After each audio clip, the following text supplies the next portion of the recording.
Hello viewers, আসসালামু আলাইকুম। আপনাদের জন্য আরেকটা নতুন ভিডিও নিয়ে আসলাম।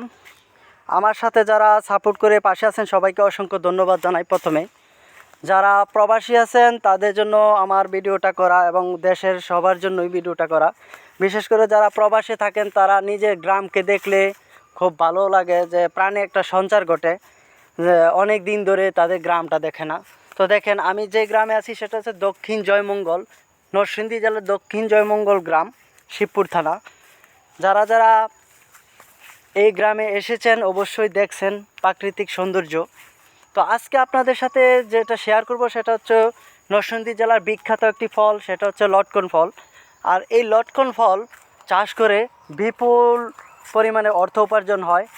বিশেষ করে এই লটকন ফল দিয়ে ঔষধ, বিভিন্ন ধরনের মেডিসিন তৈরি করা হয়ে থাকে, যারা যারা জানেন। তো দেখেন, এই বাড়িতে মাশাল্লাহ খুব সুন্দর একটি লটকন ফল দেখা যাচ্ছে। এই লটকন ফলগুলা খেতে খুবই সুস্বাদু হয়ে থাকে এবং বিশেষ করে এগুলি দিয়ে ডায়াবেটিসের ওষুধ তৈরি করা হয়।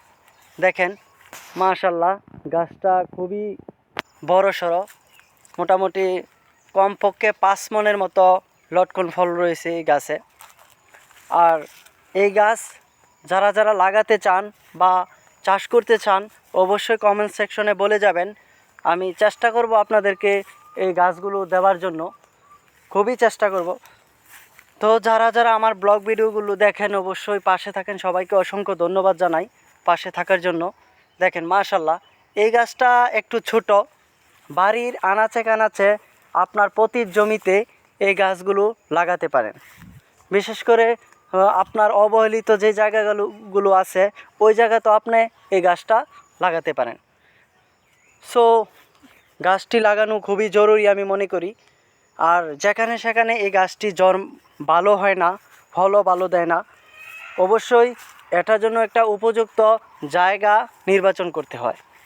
আর উঁচু জায়গাটা এর জন্য বেস্ট। নিচে লটকন গাছ ভালো হয় না। লটকন চাষের জন্য উঁচু জমি সবচেয়ে প্রয়োজনীয়। তো সবাইকে অসংখ্য ধন্যবাদ জানাই পাশে থেকে সাপোর্ট করার জন্য। Thanks for watching my video. সবাইকে আমার সালাম। আসসালামু আলাইকুম ওয়া রাহমাতুল্লাহি ওয়া বারাকাতুহু।